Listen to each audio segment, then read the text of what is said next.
ನಮಸ್ಕಾರ ಸ್ನೇಹಿತರೆ.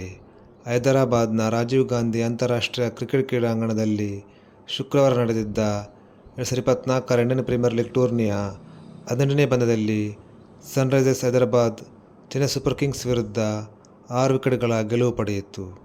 ಟಾಸ್ ಸೋತು ಮೊದಲು ಬ್ಯಾಟ್ ಮಾಡುವಂತಾಗಿದ್ದ ಚೆನ್ನೈ ಸೂಪರ್ ಕಿಂಗ್ಸ್ ಪರ ರಚಿನ್ ರವೀಂದ್ರ ಕೇವಲ 12 ರನ್ ಗಳಿಸಿ ಭುವನೇಶ್ವರ್ ಕುಮಾರ್ಗೆ ವಿಕೆಟ್ ಒಪ್ಪಿಸಿದರು.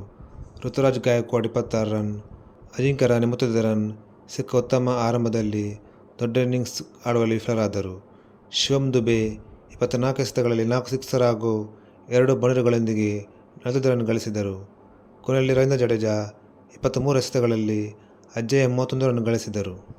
ಸನ್ರೈಸರ್ಸ್ ಪರ ಅಭಿಷೇಕ್ ಶರ್ಮಾ ಕೇವಲ 12 ಎಸೆತಗಳಲ್ಲಿ 4 ಸಿಕ್ಸರ್ ಹಾಗೂ 3 ಬೌಂಡರಿಗಳೊಂದಿಗೆ 37 ರನ್ ಗಳಿಸಿ ಸನ್ರೈಸರ್ಸ್ಗೆ ಭರ್ಜರಿ ಆರಂಭ ತಂದುಕೊಟ್ಟರು.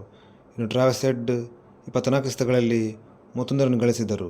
ಏಡನ್ ಮಾರ್ಕ್ರಮ್ 36 ಎಸೆತಗಳಲ್ಲಿ 1 ಸಿಕ್ಸರ್ ಹಾಗೂ 4 ಬೌಂಡರಿಗಳೊಂದಿಗೆ 50 ರನ್ ಗಳಿಸಿದರು.